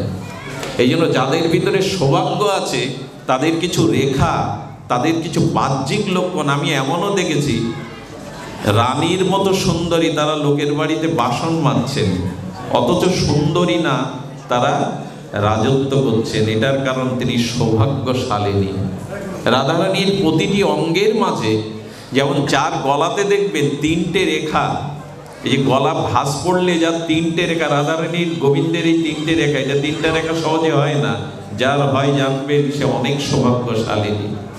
তো রাধারানীর মধ্যে ছিল এই রেখান্বিতা, শুভ রেখান্বিতা। গুণ না থাকলে কেন গোস্বামীগণ তারই উপাসনা করবেন? আচ্ছা, তার মধ্যে আরেকটি গুণ হলো করুণাময়ী। এটা বলেই আমি বিশ্রাম করছি। কি গুণের কথা বললাম? এটি আমার অন্তিম বিশ্রাম কথা। রাধারানীর করুণা সবকিছু ছাপিয়ে গেছে। রাধারানী করুণাময়ী বলেই তো তার চরণ, তার আশ্রয়, তার নাম, তার গুণগুণ, তাকেই কেন আমরা উপাসনা করব? গোবিন্দেরও অত করুণা, আবার বলি গোবিন্দেরও এত করুণা নাই, রাধারানীতে যে করুণা আছে। রূপ গোস্বামী একদিন সকালবেলা ভাবছে, আপনারা এই জায়গাটা ব্রজ দর্শনে গেলে যাবেন। এই জায়গাটা রূপ গোস্বামীর ভজনচলী টের কদম, নামটা একটু বলে দিই। এই কাল কোলাহলের দিনে এখনো ওই জায়গায় গেলে আপনি অনুভূতি পাবেন। জায়গাটার নাম টের কদম। এই টের কদমে রূপ গোস্বামীর ভজনস্থলী। সকালে বসে বসে ভাবছে, রাধারানীকে কতদিন একটু পরমান্ন দেইনি, যদি একটু পরমান্ন দিতে পারতাম। যেই মনে করেছে, সঙ্গে সঙ্গে একটা বালিকা সামনে এসে দাঁড়িয়েছে। বালিকাটার রূপে জ্যোতিতে টের কদমের বৃক্ষগুলো আলোকিত হয়ে গেছে। বলে, বাবা বাবা, আরে এটা নাও তো, একটু দুধ, একটু সুগন্ধি চাউল, একটু কিশমিশ দানা, এগুলি নাও। বলি, তোমাকে এগুলো কে দিল? বলে, মা পাঠিয়ে দিয়েছে। তোমরা চোখ বন্ধ করে সবসময় ভজন করো, তো তোমাদের সেবায় কিছু লাগবে, মা পাঠিয়েছে, এটা নাও, একটু ধ্যান দিন। সঙ্গে সঙ্গে চরণের দিকে তাকিয়ে দেখে, চরণটা আসতে গিয়ে, তড়িঘড়ি আসতে গিয়ে পাথরে লেগে চরণ থেকে রক্ত ঝরছে। আরে লাডলি, পা কেটে গেল কি করে? বলে, মা বলেছে তোমরা সবসময় অন্তর চিন্তায় চোখ বন্ধ করো, তোমাদের পাওয়া যায় না, তাই দ্রুত আসতে গিয়ে এটা পায়ে লেগে কেটে গেছে। চরণের দিকে তাকিয়ে উনি বড় ব্যথা পেলেন। হাতে করে নিয়ে পরমান্ন ভোগ লাগিয়ে দাদা সনাতনকে একটু প্রসাদ দিয়েছে। সনাতন যেই জিহ্বাই দিয়েছে, কি বলবো, সেই প্রসাদ পেয়ে সনাতনের মধ্যে দিব্য রাধা ভাবের উন্মাদনা, ভক্তির স্ফূর্তি জেগে বলছে, রূপ এই চাল এই দুগ্ধ তোকে কে দিল? আরে এখানে কে দিল তোকে এই দুগ্ধ? বলে এক ব্রজ বালিকা দিয়েছে। সঙ্গে সঙ্গে সঙ্গে সঙ্গে বলছেন, এই প্রসাদ বালিকা দেয়নি রে, ওরে এটা বালিকা দেয়নি, স্বয়ং রাধারানী তোকে এটা দিয়ে গেছে। এই অপূর্ব আস্বাদ্য প্রসাদী সুগন্ধ রাধারানী ছাড়া আর কেউ দিতে পারে না। রূপকে শাসন করে বললেন, কোনো দিন যেন কোনো কিছুর আশা হৃদয়ে করবি না। ওরে পরমান্ন দেওয়ার আশায় রাধারানীকে এসেছে দেওয়ার জন্য, আর কোনো দিন কোনো কিছু মনে চাইবি না। তাদের ভজন করতে এসেছো, তাদের কাছে কোনো প্রার্থনা করবে না। এই হলো রাধারানীর কৃপা। পথে যেতে যেতে রাধারানী রাত্র দিব্যহরে অভিসারিকা হয়ে নিত্য লীলায় চলেছে। রাধারানী হঠাৎ করে দেখছে কে যেন আর্তনাদ করে ডাকছে, হা কিশোরী, হা কিশোরী। রাধারানী থমকে গিয়ে ললিতাকে বলছে, ললিতা দেখ না কে আমায় কিশোরী মণি বলে ডাকছে। ললিতা বলছে, পোড়ার মুখী, এই জন্য তো তোর সাথে থাকা একটা যন্ত্রণায় পড়া। ও বউ হারা এক পাগল। পাঞ্জাবের এক যুবক বিয়ে করেছিল সুন্দরী রমণী, তার বইয়ের নাম কিশোরী, সে মারা গেছে। উন্মাদ হয়ে ঘুরতে ঘুরতে ব্রজমণ্ডলে এসে রাত দুপুরে ঘুম নেই, তার স্ত্রীকে ডাকছে কিশোরী। তোর মাথা খারাপ হয়ে গেল? আমায় বলুন না, রাধারানী জানে না ও কাকে ডাকছে? রাধারানী জানে, জেনেও দাঁড়িয়ে পড়েছে ললিতা। ওর ডাকের মধ্যে বড় আত্মনাদ আছে, আমার নামও তো কিশোরী, যা ওকে আমার কাছে নিয়ে যায়। আরে ও বউ পাগলা, উন্মাদ, যেই হোক ও তো কিশোরী বলে দেখছে। এই করুণা কার আছে গো? কার এই করুণা আছে? সঙ্গে সঙ্গে ললিতা বলছেন, আরে পুরুষ দেহ নিয়ে তো লীলাতে আসবে কি করে? রাধারানী বললেন, আমার চরণ ধুলো নিয়ে যা। আমার চরণ ধুলিটা ওর মস্তকে দেওয়ার সাথে সাথে এই পুরুষ দেহ পরিত্যাগ করে আমার কিশোরী রূপ নিয়ে নেবে। যা আমার কাছে নিয়ে আয়, যা আমার কাছে নিয়ে আয়। সারা জীবন রাধারানীর ভজন করেনি, শুধু একটুখানি ডাক পৌঁছে গেছে, হা কিশোরী তুমি কোথায়? এই ডাকেই ললিলা তাকে চিরদিনের সখী করে রাধারানীর চরণে আনলেন। আপনাদের অনুরোধ করব, এই যুগল উপাসনা হৃদয়ে যার একবার ওই চরণ চিন্তা, একবার এই লীলা মাধুর্য চিন্তা হৃদয়ে এসেছে, এ জগতে প্রেম ভক্তি তারই অধিকারী প্রেমময়ী রাধারানী, করুণাময়ী রাধারানী। আর সারা বিশ্বব্যাপী কেন রাধা নামের এত প্রকট হচ্ছে? কেন রাধা রাধা বলতে বলতে ব্রজবাসী সহ বৈষ্ণবরা এত উতাল হয়? কারণ করুণা কৃষ্ণের থেকে কোটি গুণ করুণা রাধারানী। রাধারানী ব্রজমণ্ডলে নিত্য লীলা অভিসারিকায় যেতে যেতে পায়ে একটা মৃত সিগাল বেঁধে গিয়েছিল, সিগাল মরে পড়ে আছে। রাধারানী বললেন, বিশাখা দেখ তো আমার পায়ে কার স্পর্শ হলো? আরে রাধা, তোকে আবার স্নান করতে হবে, শৃঙ্গার করতে হবে, তো মরা শিবা পড়ে আছে, সিগাল পড়ে আছে। রাধারানী হেসে বললেন, আমার চরণে স্পর্শ যার গায়ে লাগে সে শিবা হতে যাবে কেন? দেখ আমার কোনো সখী পড়ে আছে, আমার চরণ যার স্পর্শ লাগে দেখ সে শিবা নাই, তাকিয়ে দেখ এক নিত্য কিশোরী সখী ওখানে। ওটে প্রণাম করে বললেন, এত করুণা তোমার, এত কৃপা তোমার। আমি বনের সিগাল ছিলাম, তুমি আমাকে সখী রূপ দিয়ে দিলে। রাধে, তাহলে আর একটা বর দাও। এই স্থানে যাদের দেহ অন্ত্যেষ্টিক্রিয়া করা হবে তারা যেন তোমার চরণ পায়। ওই স্থানটার নাম এই জন্য শিবাখর রাখা হয়। ব্রজবাসীদের বাবাজিদের ওখানে দাহ করা হয় রাধাকুণ্ডের শিবাখর। এই করুণা থেকে কেন আমরা বঞ্চিত হব? এটা মহাপ্রভু এই রাধা ভাব নিয়ে আমাদের করুণা করতে এসেছিলেন। এবে অস্ত্র না ধরিলা প্রাণে কারো না মারিলা, চিত্ত শুদ্ধি করিল সবারে। আসুন শ্রী গৌরাঙ্গ নিত্যানন্দের কৃপায় রাধারানীর চরণাশ্রয় হোক আমাদের উদ্দেশ্য। আজকে যে মাতাজির উদ্দেশ্যে এই অনুষ্ঠান, একটু প্রার্থনা করুন ওনার বিদেহী আত্মা যেন রাধারানীর কৃপা প্রাপ্ত হয়। উনি যেন দিব্য ধাম বাসিনী অঞ্জলিতায় ওনার নাম গৌরী দাসী, চম্পক কুমার দত্ত, পুত্র বিপ্লব কুমার দাস, যুগ্ম সম্পাদক শীতলাবাড়ি কার্যকারী সংসদের। ওনার মাতা ঠাকুরানীর শ্রীমতী গৌরী দাসীর এই প্রয়াত বার্ষিকীতে আমরা আজকের ভাগবত রাধা মাধবের চরণে উৎসর্গ করলাম, যাতে উনি দিব্যধাম বাসিনী হন। জয় নিতাই গৌর প্রেমানন্দ। জয় রাধা। বাবা একটু নাম